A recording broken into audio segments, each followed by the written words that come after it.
Hello again, and welcome. My name is Jason Orsatti, and I'm here with my friend Jason Phillips, and this is the third video tutorial to the UDK Sound and the Sound Cue Editor.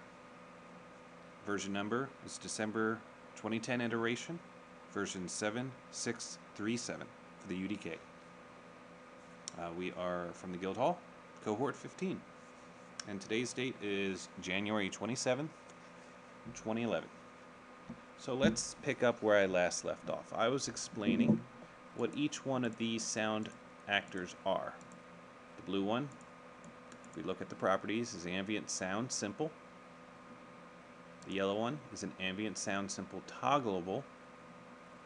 The large red is a non-loop, and the small red is a non-looping toggleable. What do these do, you ask? Well, the non-looping toggle will only play once, but can be toggled in Kismet, whereas the non-loop just plays once, cannot be toggled, so it's a one-time only deal. The yellow, the sound simple toggleable, plays continuously, but yet you can toggle on and off if you so choose through Kismet. And the standard ambient sound simple will continually loop whatever sound you apply to it. Now let's take a look at these properties. All of these have pretty much the same set, or a variation. The ambient toggle simple toggleable has all this. If it's a toggleable, it will have this ambient sound simple toggleable. It sounds like I'm saying a tongue twister. Same with this one. The non-loop has a delay added to it, but everything else has a basic core set of attenuation, low-pass filter, modulation, and sounds. The attenuation, as we saw when I was doing the prior video exercise, adjusts the range in which the sound will fall off based on distance. The low-pass filter is like listening to thunder in a distance or an explosion, maybe a cannon fire. When you're right up close to it, it's very loud and sharp, but the further you get away, the further it gets muffled, and all you hear is the low frequency noise that gets passed. Modulation affects the pitch and the volume. The pitch being the sound. Increasing the pitch increases the sound a little bit, but sharpens it. It increases its octave, I believe. And the volume adjusts its volume. The sound is key if you actually want to add or change more sounds to it. You can change the wave by highlighting it in the content browser and hitting the green arrow. You can add more by clicking on this green arrow right here, or green plus symbol I should say. You can even clear everything and start over by hitting these brackets where it says remove all items from this array.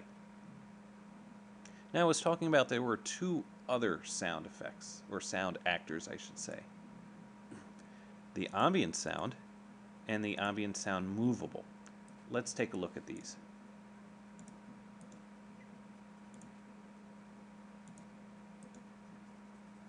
What I'm doing is just highlighting the actual individual actors and right-clicking on the world, which brings up the pop-up menu, and it says Add Ambient Sound here.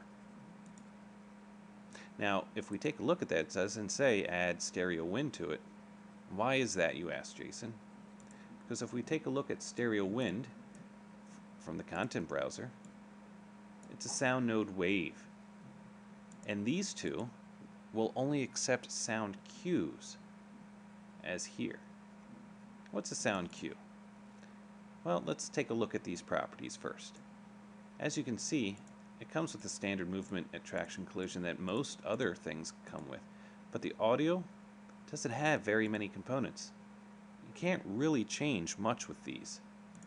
They're virtually identical, other than this one, being the ambient sound movable, can be connected to a mover or a door. If the door goes up, the actual sound will go with it, and the attenuation will change and reflect that movement.